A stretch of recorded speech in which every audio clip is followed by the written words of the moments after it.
in Austin, Texas, where it's quite cold here today, at least for Texas. Had to throw on an extra blanket today. So just in case you don't know which one is me, here I am under the arrow. And today we're going to be talking about, don't have a title slide, but the title slide would have said, these are database tips for a CNC administrator. Now these database tips are not going to make you a DBA. They're not going to make you a CNC. They're really made for people who are already a CNC to find out what kind of goes on in the background and what kind of things you need to think about when you're working on your database, when you're working on your JDE system. There's a lot of things I'm going to show you, actual SQL commands and doing some, some in-depth stuff. I would recommend not doing that without notifying your DBA. However, if you are also in that role as a DBA, it may not be anybody to turn to. So be very careful when you practice this at home. Don't do it on your live system. So I do have some tips to help protect you. Get rid of some of these things on my screen here. Some tips to help protect you. Make a goal before you start doing something. So if you want to practice some of this stuff, lay it out, and maybe if there's a production down situation, you make the goal to figure out things before you start doing stuff. And if you have any doubt about any of the stuff I'm showing you, or you're trying to do this later, just don't do it. You can really easily get into a situation where you have no way to get out and you have to call somebody. And I like that. When people mess things up, they call me and I get to make more money from it. But I don't recommend it because it doesn't look good for you. I use Google a lot to look up stuff, but one of the things I found, and I'm sure all of you have found, is that you can find some really good information out there, but you have to kind of be careful about what you're looking at, because you'll find 20 answers out there, and some of them will be almost right, and you might find one right answer. So don't just do the first thing that you see. Try to get a few answers and look at what's out there and put them all together. Then maybe you can find something that's valid. Another big key thing is adding an index for performance is never the first step. I'll get into more detail on that, but I really like it when people get it out of their mind that indexing is always some kind of cure-all. Another thing is when you're working with a database, especially the Oracle database, don't move or delete any files. Unless you know exactly what you're doing, there are certain things you can do, certain things you can delete, that you will end up with a dead database and no way to fix it. And finally, blocking is normal. Everybody here gets blocking on their databases. Some people are over-focused on blocking. Blocking happens all the time, hundreds, thousands of times a minute, and it's the database's natural way to take care of itself. Now, blocking can be a problem, but the application is what causes the blocking in most cases. So when you're trying to solve a blocking issue, you want to also look at what's causing it and what is in the application that is causing these things to block. And we'll talk more about that in a little bit. So in JD Edwards, and this is specific, this webcast is specific for people who are on JD Edwards, but this will work for anybody, any application really, any database. But for JD Edwards, they have a lot of built-in tools inside there that keep you don't really have to ever touch the database. It's designed from scratch to keep you away from the database.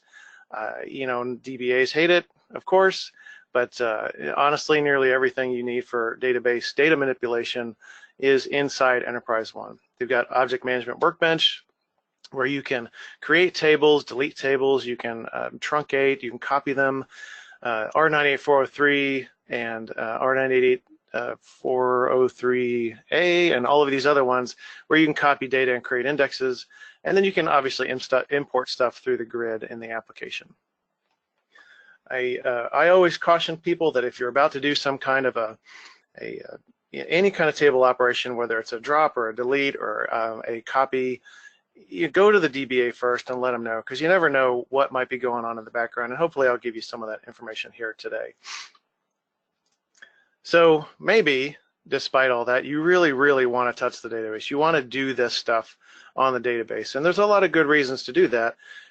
It's almost always faster because a lot of the things in JD Edwards, when they're manipulating data, it is a row by row commit, so that takes a long time. Plus, it has to go through its own little, the JD Edwards JDBC thing, whatever that's called, JDBnet, and that kind of slows things down too. And it's easier to make custom modifications to the data and to tables. You also can correct bad or corrupt data. I just did that actually 2 days ago for a client, which I have an anecdote about that later on.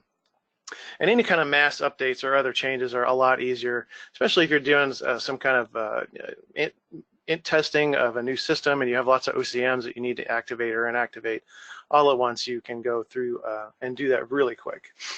Sometimes some tasks can only be done in the database, like non-standard indexes, like if you want to make a function-based index, or there's certain types of changes to data that you can't make through JD Edwards.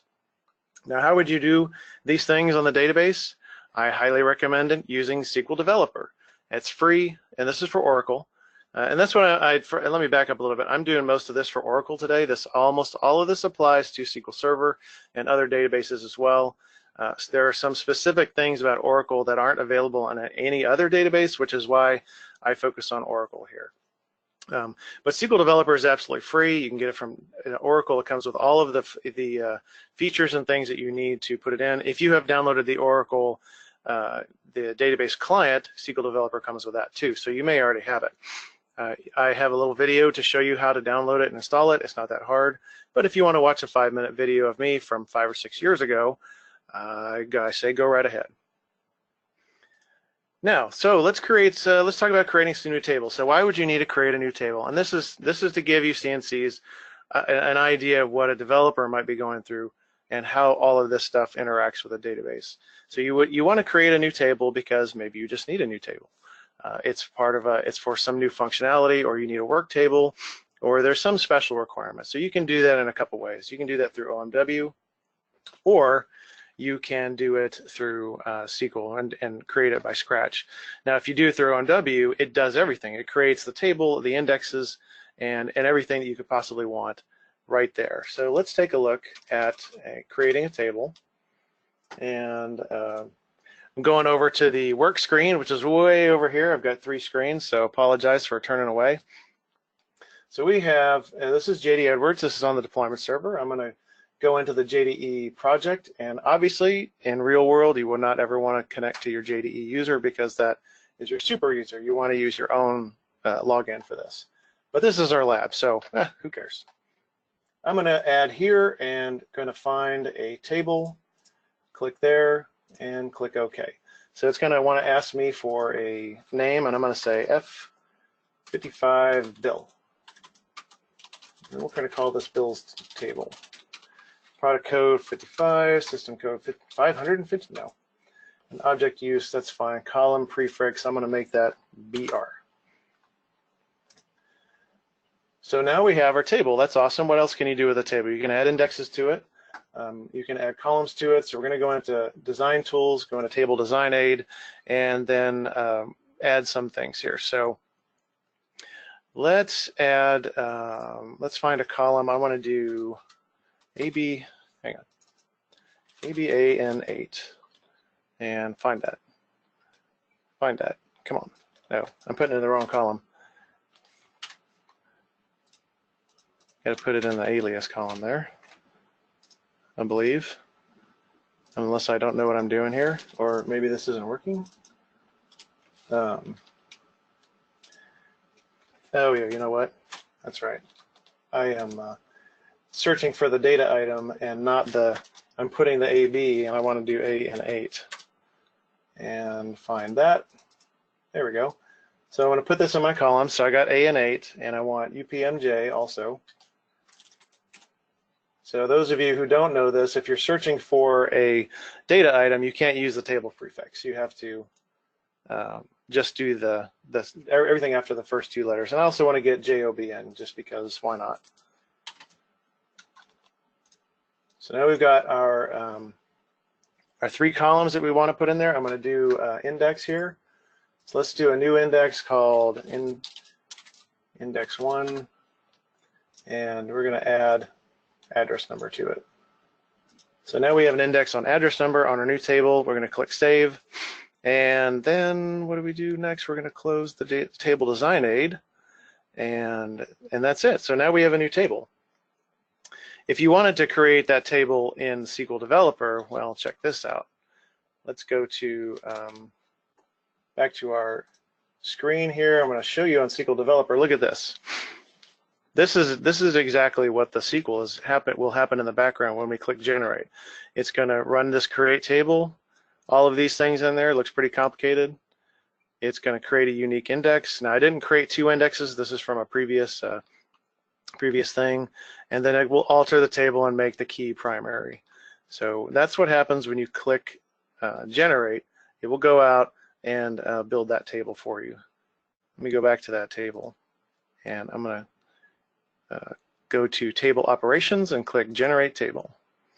We're going to change this to test DTA business data test. There we go. So hopefully I don't already have that in there. And click OK. Okay, remove table failed. Let me put it in another one. There is a bug in Oracle, and this relates directly to Oracle and JD Edwards and table generation when data source security is not set up correctly. So let me put this in control tables and see if we can put it in there. Okay, well, it looks like that might not work. And there's a great way to find out, because we have logging in JD Edwards, right? And that is going to default to the JD Edwards root. And I'm just curious where these, actually I'm not that curious. I don't really care, because this is just a demonstration. I'm going to show you how to make this table inside SQL Server. So let me cancel here, and we'll go back to the OMW window. I'm going to refresh this project, and it should show me my F55 bill right there. Cool. So we also have FO101. You can copy tables within JD Edwards. That's actually on the next slide. So we'll get to that in just a minute. But you can copy these to a different name, a different place. I'm going to call this FO101. Well, we are having some. There we go. FO101 XXX. Okay. So now if we click OK and we open up our project, we'll see that our FO101 XXX is in there. And now we'll go to table operations, generate table, and I want to put that into business data test, and hopefully this works. Click OK. No, it does not. All right, let's go back to, we'll try to do it in, we'll do this on the database, because we were just talking about the database today, but this is how you would create a table inside JD Edwards. Now I showed you the big long script for the SQL creation. We're not going to do that whole script. Actually, you know what? I'm going to just run this whole thing. So we're going to click Run Script, and oh, so that might be the problem there. Let's drop this. Drop table test VTA F55 bill. Okay, so we got it dropped. So I'm going to run this first DDL to create the table F55 bill.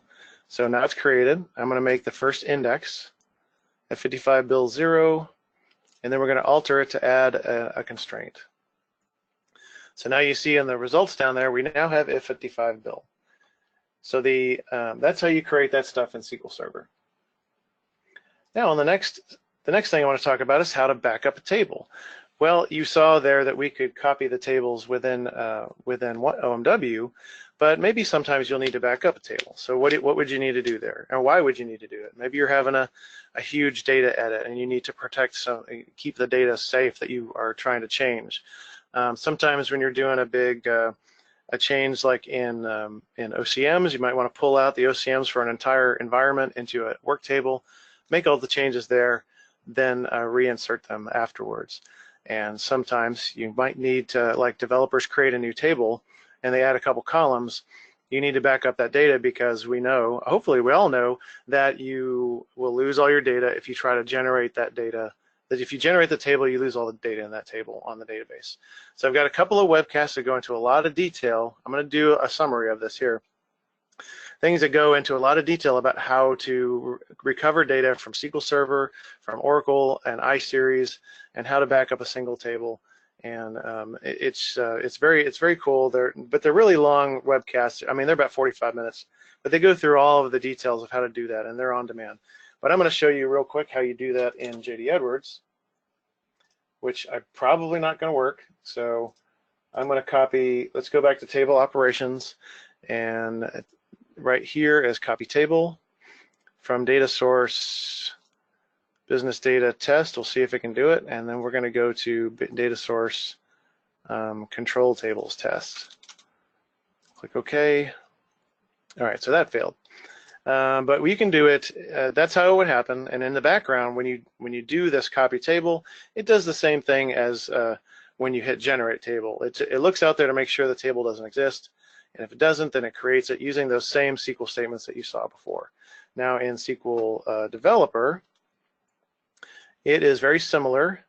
You can just write this statement. So in Oracle, it's create table whatever as whatever, and in SQL Server, it's select into the new table name, select star into new table name from the source table. So we're going to go ahead and run this on here. Okay, it's already existing. We're all learning about drop table today. That's great. All right, so now let's hit recreate.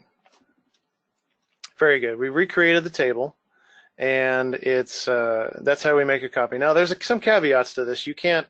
This only works with basic tables. If you have like some foreign dependencies or triggers or other things that are just, it's not just a table, then you're going to have to do something a little bit different, and that's out of the scope of this this presentation. So we won't go into that too much. If you need to do that, then find yourself a DBA. So the pros to generating tables with OMW is that it creates all the indexes, and it creates it in the environment wherever you want. It's very easy. Anybody can do it. Now the problems are that you can only copy across data sources, or at least in lower versions. Now you can actually add a new name. Using R98403 or OMW, you can do a lot of great things.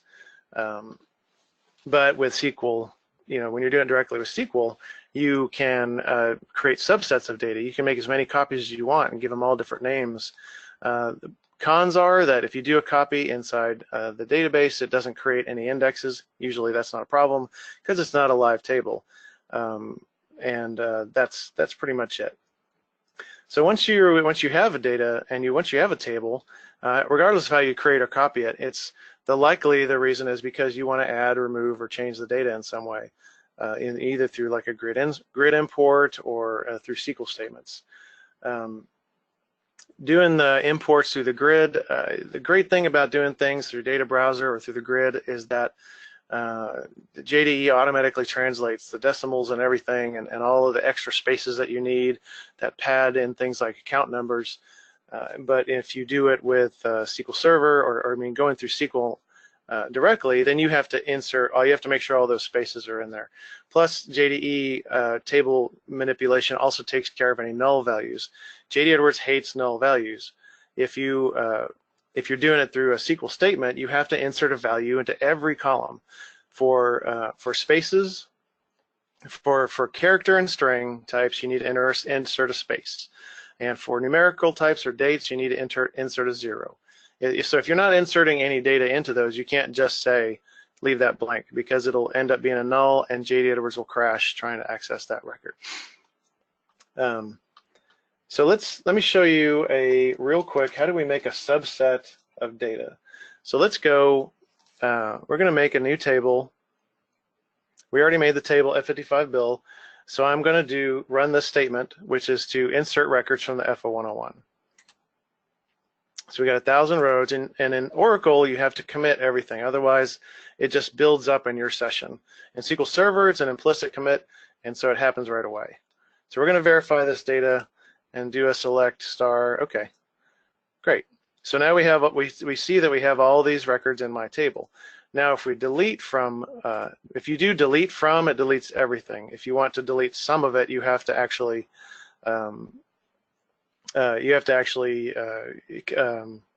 do some where statements. So now I've deleted from this table, and so now to demonstrate to you what the difference is, see, I haven't committed it yet, but if I go to this other thing here and do select star from testdta.fo101 bill. Is that right? Did I say FO101 bill? 55 bill, sorry. Let's do that. And I run that in there. Oh, that's really wonderful. I put all these weird things in the wrong places. And underscores and whatnots, there we go. So I'm still seeing the data in the table because I have not committed my change yet. The delete only shows up in my session. So this is a thing that sometimes people working on Oracle database will do, is they'll go in and make all these data changes and then just split and go home. Well, now the table's locked and it's got an open transaction running. It's not going to do anything until you run the commit. So now that I've committed, let's go back to here, hit F9. F9 is the shortcut to execute the statement. Now the records are gone, and everything from that session has finally been written out to the redo. Let's go back to the table subset. If you want to create a table that is in the entire table, you can do create table as select star from any other table. So let's do that. And of course, I already have. I'm just going to put a number 2 on here because I don't want to retype that whole thing and drop that table. So we're going to do. Sorry, that's a back 3.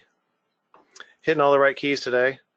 So now if we've got, now that we have confirmed, now that we've done this backup, and we do a real quick select, let's add in a select count here.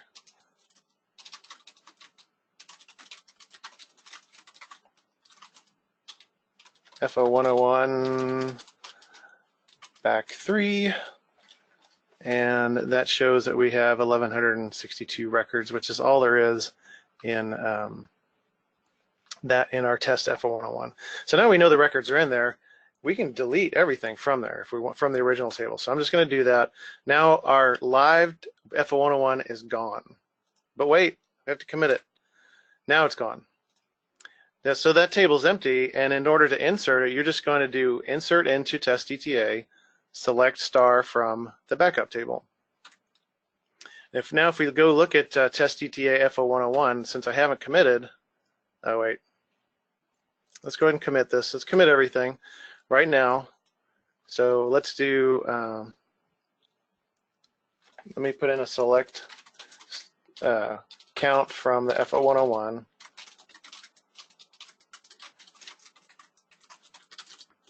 And see how many records. 0. Okay, so we've deleted everything.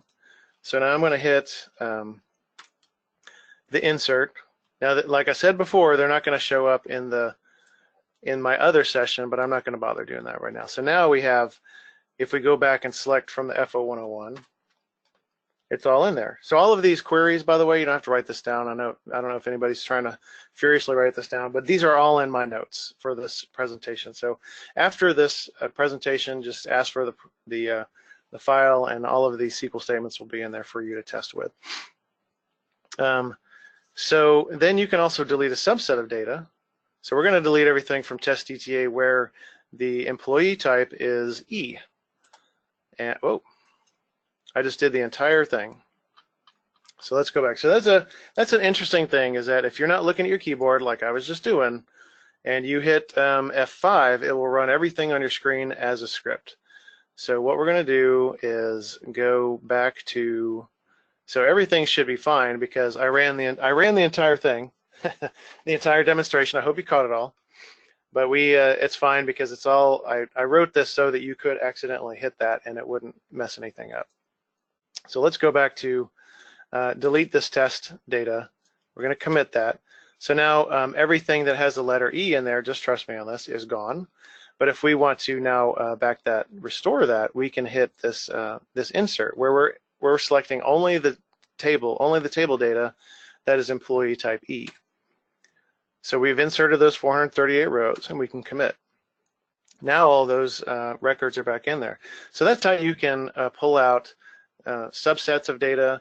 And you can also take, if you want to create a table, you can take this where ABAT1 and stick that on the end of your create table like this, and it will only create a table with the ones with an employee type E, person type. I don't know what that is. So if we hit 9 here, F9, it creates F0101 back 4, and we check a count. It should be 438. Yeah, so that's how you create a subset of data. All right, let's head over to our presentation again. Let's talk about regenerating and deleting tables. So in OMW, you can delete tables, you can generate tables, and in SQL Server or in SQL, in Oracle or SQL Server or anything, you can delete from, which I showed you a minute ago, or you can drop the table, which for some reason I had to do repeatedly today already. Now we can, we'll head over to OMW, and you can see that if we went to, let's get out of here.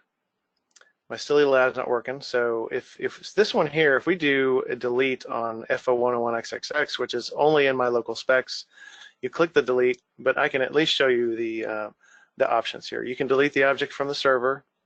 If you have a save location, it'll pull it out. Any transfer locations, and you can remove it from everywhere all at once. Be careful with that, because you don't want to accidentally, this last one, remove object from all locations, is going to remove it from your everywhere. So now it's gone, and that's basically how you delete stuff from within OMW. Now, what happens if this was a let's go back. Let's go to F0101 here, and we're going to go to table operations. If you click generate table here, the first thing that happens is that it drops all the indexes and the table all together. So it's completely gone. The table has just disappeared, erased from history. And then it goes and verifies the table's not there, and then it creates the table empty, and then creates all the indexes based on JD Edwards specs. So if you had any custom indexes that weren't defined inside JD Edwards, like a function-based index, or maybe in SQL Server you had an included columns index, you have to recreate that manually. So you can't recover a generated table because it's gone, unless you stick around a little bit longer in this webcast, and I'll show you how. All right, so in SQL Server, if you drop a table, it doesn't, you really can't get it back, but in Oracle you can if you're lucky, so we'll show you. In SQL, if you want to create a table that's empty based on another table, that's actually not too hard.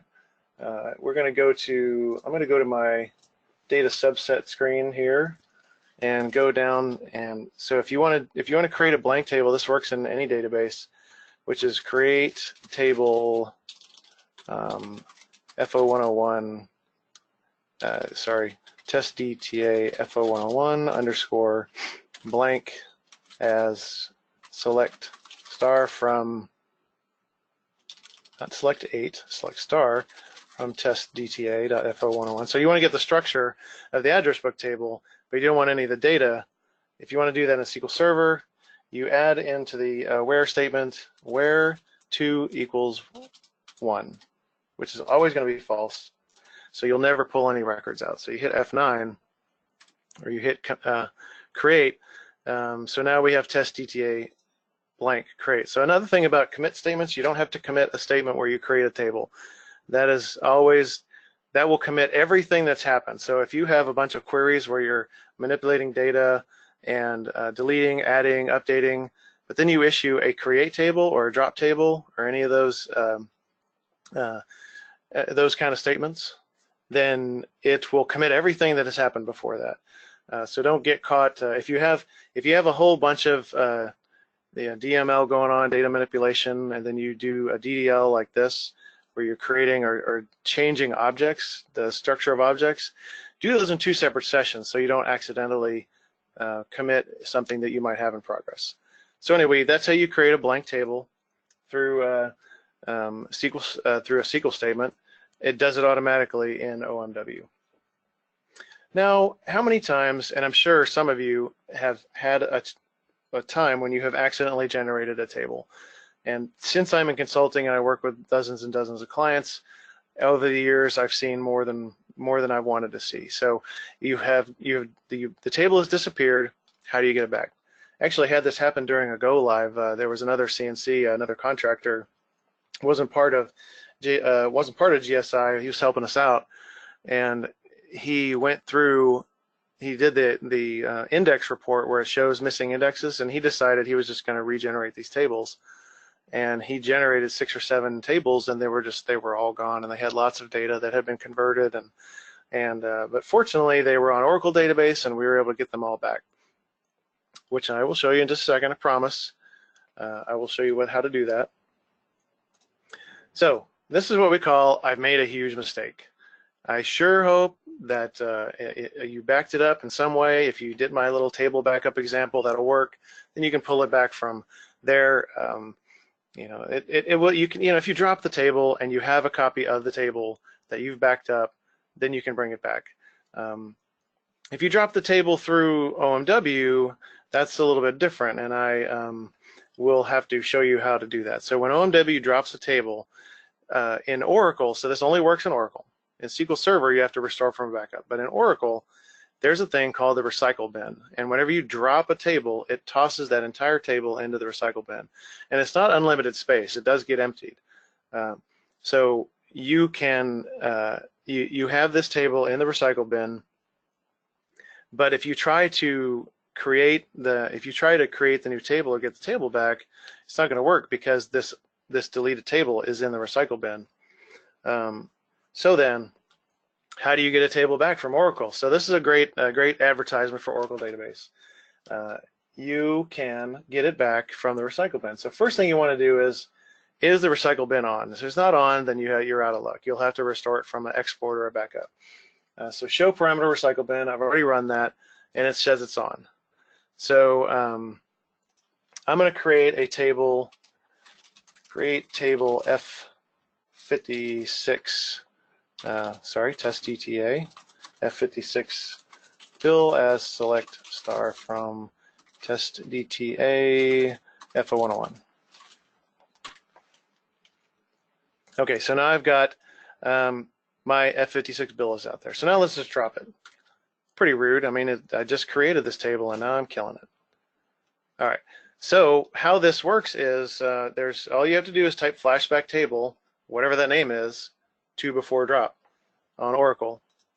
Boom, flashback succeeded, and now I can do select star from test DTA F56 bill, and voila, it's all back. I guess I should have shown you a select beforehand so you believe that I actually did it, but you're just gonna have to trust me on that. Okay. So I don't think the table generate is going to work. So I'm going to try it anyway. So here's what happens. I'm going to create a TTA backup of the F101, a new one, totally new one, and try to generate the F101 through the OMW. So let's go there, get out of this, F101, table design aid, table operations, generate table, in test DTA.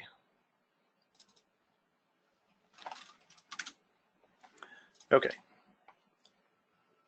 All right, so should probably look at those logs later. What happens in real life? It goes to the database, it checks to make sure the table exists, and it drops all of that stuff. Like I said before, then it rewrites all that stuff into it creates a new table with the same name, and then it then generates all the indexes, but then it's up to you to bring the data in from the backup.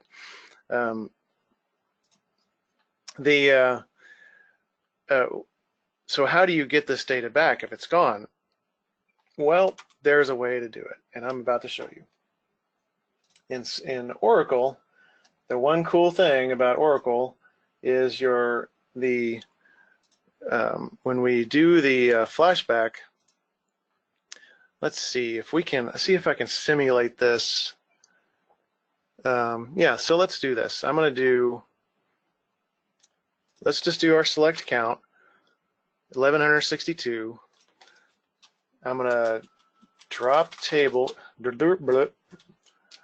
drop table, test ETA F0101. I don't know where I got that. 0101. And so we have our test ETA back 8 already. So we're going to drop F0101. Now I'm going to create table test. Yeah, I keep hitting that semicolon there. Table test ETA.F0101 as select star from test ETA F0101 back 8. Was that what I called it? Underscore back 8. There we go. So I'm basically recreating what OMW does here using SQL statements, except for my horrible typing. All right, so we dropped the table and recreated it just like OMW did. Now we want to go in here and say, so your CNC calls or whoever did it calls and says, I dropped the table, oh my gosh, what do I do? So you as a DBA go in, or whoever you are, you go flashback table test ETA F101 before drop. Original name is in use by an existing object. Well, heck, how do we get that back? Now, if you don't know how the flashback works, if you don't know how the OMW drops tables, then this can even confuse a regular DBA. So what we can do is we can after you figure this out, you rename the existing table, the one that got generated, to something else. And we're gonna rename it to F0101_gen. Now, when you're using the alter table rename, you don't have to specify the schema for the destination table. You just do the table name, and it'll go into your schema. So we'll hit that. All right. I did this demo before, and I didn't delete all my stuff. I'm sorry.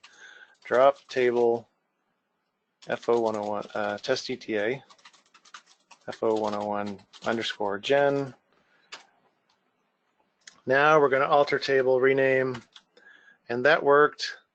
Now we can bring the flashback table to before drop, and there it succeeded, and we have our table back.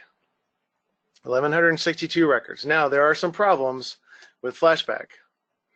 The flashback table from the cycle bin is when a table gets dropped, it drops all the indexes, and it renames all the indexes to some crazy name that looks like some cat walked over your keyboard.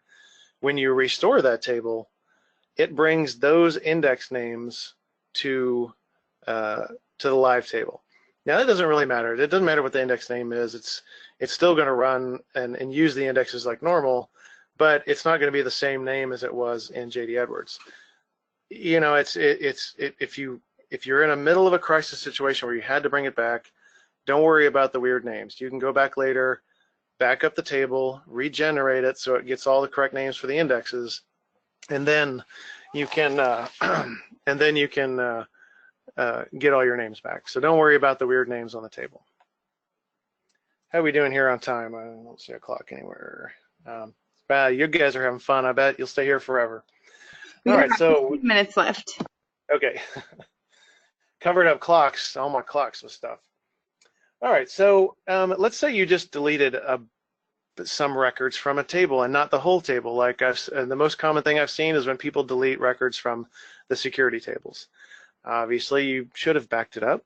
If they didn't, somebody's just in messing around with security and they delete a whole bunch of stuff within the security application, that's not going to be anything that you would have known about in advance. So on Oracle, again, you have a really fantastic feature that comes with every version that is not on SQL Server. SQL Server, you'll have to restore from backup or from whatever table backup you did.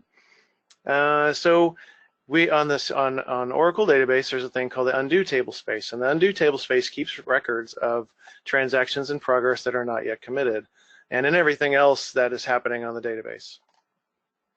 How would we can use that to find the data as it existed at a previous time, as long as it is still in there. and you can insert that past data into your new table or even create a work table based on that information. So let me show you how to do that. This is really cool. All right, let's. I keep clicking on my the screen that I'm sharing is a conglomerate. It's putting together my work screen over here and my camera, and I'm looking at it right here, and I start clicking on it and nothing's happening. I couldn't figure it out. So anyway, I'm on the correct screen now. So let's do show parameter undo, and there it is right there. Undo retention 2400. So that's 2400 seconds that stuff is it's gonna keep at least 2400 seconds worth of stuff. Now in a database like this where nothing's happening, that data could stay in there for weeks for all I know. If you want to change your undo retention to a much larger amount, you can do that with the alter system set undo retention. Ours is already at 2400. I have set the undo retention as high as 5 days.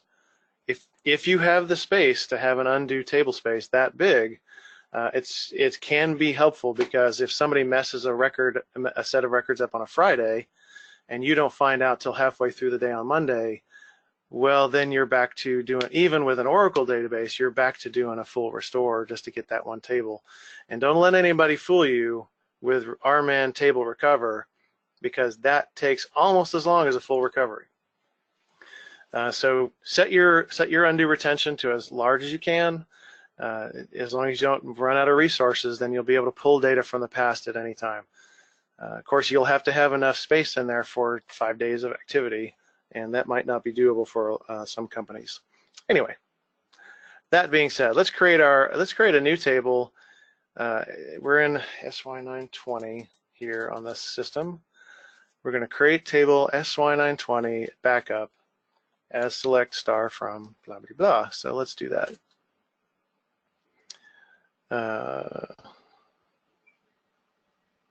What are we missing? Sometimes when you copy and paste from, oh, I see. Maybe that's it. There we go. Didn't have a semicolon on the other one, so let's hit that. Okay, and we already have that. We're going to do back 2 then. SY920 back 2. So we're backing this up just because I don't want to mess anything up. So we're going to see how many. So we have any records where the FS user is JDE. All right, there's 1. So I'm going to delete that 1 record from that live table. Except I need to change this to SY920. And hit F9. There we go. 1 row deleted. We're going to commit that because otherwise it doesn't happen. Now we're going to select again that same record just to verify that it is gone. And that is, there we go, 0 records. Now the cool thing is, how do we go and find this record from the past? Well, we can do as of timestamp. So this as of timestamp is telling the database to look at something in the past. Then you got to tell it where. So there's a conversion you do where it's called to timestamp, and you have to insert in here what your day. What's the date? So we're going to do 2019 12, and today's the 12th, I think, and it is we'll do 1400, I guess. I'm not sure what the system time is on here, and let's just run it and see what happens. Okay, so we see that as of 2 p.m. today Eastern time, that record was in the table. So we can go to the now we can get that back and put it back in our table. SY920, there we go. So now we're going to insert into our live table a select from the past so that we can now have it in the future. So let's hit F9. Yeah. So we did not do it. Oh, you know what? Whenever you do these, like I said, when you copy things in, single text and stuff like that, it can cause some issues here. So let's hit, especially when you don't put the semicolon in. So let's just do that and hit F9. And put the correct timestamp in. Forgot about that. See, this is a double This is great for everybody. You're getting to see actual errors that pop up and how to resolve them. It's a bonus for free today. All right, one row inserted from the past. We're going to commit everything and then finally view the records, and we'll see that, yeehaw, there it is. You can also create a table, an entire table on a past version, just by doing, renaming, just doing a create table. So we can create a new table from this back snapshot, and that way, if you have deleted a bunch of records and not sure exactly what they were, you can kind of peruse the table to see what you can find. And that's just as simple as doing the create table statement. Oh, there we go. See, there it is. That one little tick right there. That one is the problem. If you copy from Word and paste into a SQL, it changes those straight up ticks to the left and right ones, and this database doesn't understand that. So, and then also it doesn't understand when you don't have comment marks in there. And then the version, man, this is great. I love this. Okay, now it's done. So we've got our table created from the past, and this can only be done in Oracle. Actually, SQL Server does have a new feature in 2016 called temporal tables, but you have to specify the table, and it creates a second table, and it's kind of like an auditing table. So you can kind of do this, but it's a table by table thing, and that starts in 2016. So creating this table from the past, you're in all of these things that you're doing, you're not always going to have the same. When you create your work tables and things like that, those are not going to have indexes like this right here. So what do we do about indexes? Speaking of indexes, let's go there now. Indexes are not the solution to everything, which I kind of hinted at in the beginning. So all of you probably know what an index is, but for those of you just joining us, an index is a data structure that improves the speed of data retrieval operations, blah, blah, blah, blah, blah, blah. So if you don't have an index, you have to look through, the database has to look through every row in the table to fulfill a request. And so an index is just a subset of table columns which can be sorted to point to the full row in the database. So that way it doesn't have to look through everything. It just look at a pointer and go find the data. And this is really good because data gets inserted into database tables in whatever order the database feels like.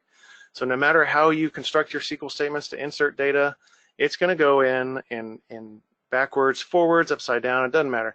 So if you just do a straight select from a table, you're not going to get it in any order, and not even in any order that you inserted it, possibly. That's why you need indexes, especially for large tables.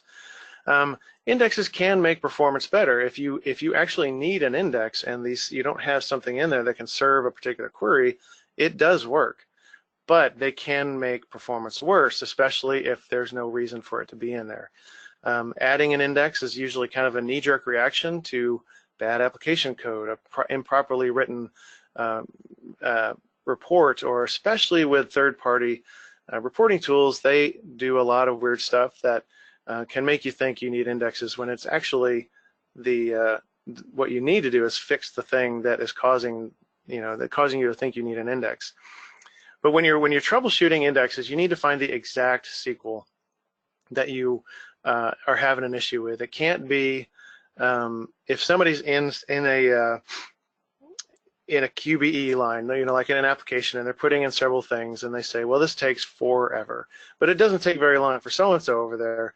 You have to go into the debug logs and get the exact SQL, because things like JDE security will add arguments to the end of the, where arguments to the end of the query, so they could be running the same thing in the same application, but because of JDE security, they will have different arguments on their individual query, and to the database that looks like a completely different thing, and that'll change how it works.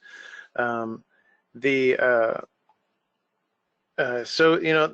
database decides how best to run SQL. If you put a new index in, the database may see that index and say, oh, I don't even need that. That's just ridiculous. Like if you have an index with 3 columns in it, and you say, well, that index is close, but my query also needs 3 more columns, and so you add that index, Well, now you've just added a useless index. One of those indexes is not going to be used anymore because they all have the same columns. That the trailing indexes, the trailing columns on the second index you added probably won't make a difference, or the database will just switch to using that one. And then you'll go back in your application and say, well, it's still running terrible, and I don't know why. And I've added an index that should be faster. So that doesn't always work. So I have a whole webinar on indexes, which I have at the end of this webcast. I have a list of resources that point to the webinars that are specific to what indexes really do. But the summary, one of the summaries is that what's defined in JD Edwards has no connection to what's inside the database. They're completely independent, no matter what anybody tells you. Indexes are not connected at all between JD Edwards and the database. You can have 1,000 different indexes on JD Edwards, but if they're not defined, no matter whether they're defined in the database or not, the database is going to do whatever it wants. So anyway, check out my other webcast. It's really awesome. All right, but maybe an index really is a solution. You know, you got all this stuff up here. You got to have an index. You've done your homework. You're going to create the index. You can create an index in OMW. I showed you that earlier. I'm not going to go back over that again, but you go into Table Design Aid and click into the index part, right-click, do a new index, and just throw in your columns right there. In a database, it's a little bit different. I can show you that. If we find, here's a little key about a SQL developer that not a lot of people know. When you come in here and you click Tables on the top, you can't find any of your JDE tables. They're actually down here under Other Users. So you go down to under Other Users and find your schema, for example, test ETA, and click Open Tables there. Now you're going to see all of your tables. So if I wanted to add a new index to the F0022, we'll just open this up. And yeah, so it opens up in the page over here, and then we can go to the Indexes tab. Hey, Bill, we got about 2 minutes left, just so you know. Okay. 2 minutes. Oh man, I've got like 30 minutes of stuff left. We can do a round 2 in a few weeks. Yeah. Well, let me shoot through this. I'm really close to the end here. I want to talk about a couple things. Just here you can see I'm creating the index. The next slide I want to talk about is we're going to talk about Enterprise One security real first. You know, everybody knows there's a JDE user that has an abstraction layer between you and the database. Database security has changed now. I don't know if anybody knows about Oracle Public Shutdown. I have a full webcast dedicated to that and a newsletter. The link is right there. And what Oracle Public Shutdown is, it's something created back in the 2000s. It gives every object a full authority and grant to public, which means you can't create a read-only user on your database. And maybe, and this is everything prior to 9.2, and maybe you even still have this problem in 9.2 because of the new security, which is data source security. So if you don't know what data source security is and you're on 9.2, I hate to tell you this, but your security is broken and probably wide open. If you go into the data source privilege application and you see this, then you have a security vulnerability. Please look at my resources at the end of this webcast to watch that presentation about data source security and find out where you've gone wrong. Finally, I want to talk about, and not finally, this is the penultimate slide, I swear, blocking. Blocking is awesome. We talked about blocking. It's normal. Don't worry about blocking. It's something that happens all the time. Of course, you may need to handle blocking by killing a session. Better to kill it on the application side than on the database side, if at all possible. Especially when you're dealing with a insert, update, delete. You don't want to kill something that has been running for a long time, because if an insert, update, or delete statement has been running for an hour and you kill it, the database now has to spend an hour rolling back all of those transactions. So be careful killing any database session that is actually writing to the database. A note about this on SQL Server. SQL Server has pessimistic blocking. Remember the term RCSI. You need to enable RCSI on SQL Server. That changes it to the way Oracle works, which is optimistic blocking. And for high capacity OLTP stuff, you definitely need RCSI enabled on SQL Server. This is the final slide. Planner database. For almost everybody, this is a Oracle Enterprise Edition version 12. Could be 11. It might be SQL Server if you're older. It can be upgraded. It has to be patched, and it has to be treated just like a regular database. Nobody thinks about it. Nobody does exports. Nobody does backups, but you got to do it. And I have an article about how to do this in the GSI Insider, link below. Finally, here's the other video resources. When you get this, all of these links up here are related to a lot of the stuff that I've talked about. The time you deleted records by mistake goes into more detail about how to get records back from the past on SQL Server, Oracle, iSeries. JD and database security is about Oracle Public Shutdown and data source security. Then I've got indexes, how to connect logs. Another one about how upgrading to 9.2 breaks your security, how to protect your data, and also I've got another series which I don't have all the links for about how to use cloud resources to do database backups, how to do multi-cloud between AWS, Azure, and OCI, and many things like that. So check out all of GSI's great webcasts, especially mine because they're awesome. And on that, I'm sure that was exactly 2 minutes, so I will turn it back over to, actually, you can take it back. Yep, I'll take it back. Awesome. Thank you so much. In the sake of time, I just wanted to thank everybody for attending our webcast today. There will be, let us know in the survey if you'd like to see another part 2 to this. And there's a short 1-minute survey when you exit. And you all will be receiving an email with a link to our resource center on our website where you can access today's recording, as well as a copy of the presentation. And then also we do have a YouTube site where you can find all of these webcasts that Bill was talking about, as well as in our resource center. So after today's webcast, we will do the drawing for the $25 Amazon gift card, and anyone that attended the entire webcast and took the survey will be eligible. And if you have any questions, our contact info is currently listed on the screen. And we want to thank you so much for attending today, and thank you so much, Bill, for your presentation. It was awesome, and we hope that we'll split that up next time. Sounds good. All right, we hope that you guys have a great day. Thank you.